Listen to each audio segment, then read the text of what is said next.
So ito na pala yung Volkswagen na Tiguan kabayan. So i-continue ko yung repair na tong fender kasi pinalitan yung mga hood. Yung hood kasi nakuan may mga tama-tama. Tapos yung hindi original, pinalitan na yung headlight, pinalitan din ng original.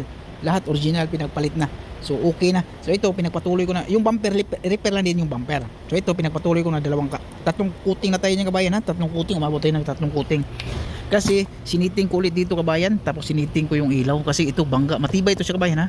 Inayos ko yung dito kasi pag ilagay natin yung bracket nakadistansya ng malayo, hindi natin siniting yung bumper na. So yung bracket dito, ito ipakita ko yung bracket kabayan, ito. So kinabit ko to para makita natin ganyan kinabit ko to, tapos lahat kinabit natin yung yung nut din niya, may nut yan yan. Kasi masyadong malayo dito. Ito okay na to siya kabayan, kanina masyadong malayo. Itong bracket kasi yung pagkabangga dito, tamaan din yung bracket. So dapat nga in-orderan ko ng bago, so nakalimutan ko lang sabihin. So ni-repair ko na lang. Kasi dapat okay yan.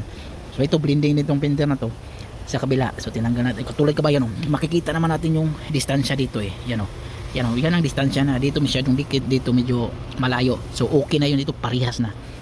Kasi pag hindi mo masiting na maayos yan, may posibilidad talaga paglagay mo ng bumper nakaawang, tabingi. Kasi ito maliit lang to sa kabayan, pinaka-importante to sa bumper. Lahat ng bumper, lahat ng sasakyan, pinaka-importante itong bracket na to. Kasi kunting diferensya lang, automatic nakaawang na yung bumper. Mahihirapan ka na mag-sitting.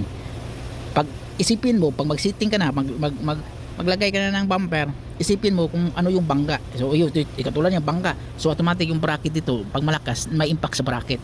So kailangan alalayan mo lang, pwede mo dayain pag kailangan na, ayun ang sinasabing dayain mo na sa alignment. Pero importante talaga to siya, kunting diferensya. Okay, maraming salamat kabayan. Pero kung final na siya, okay na yan siya.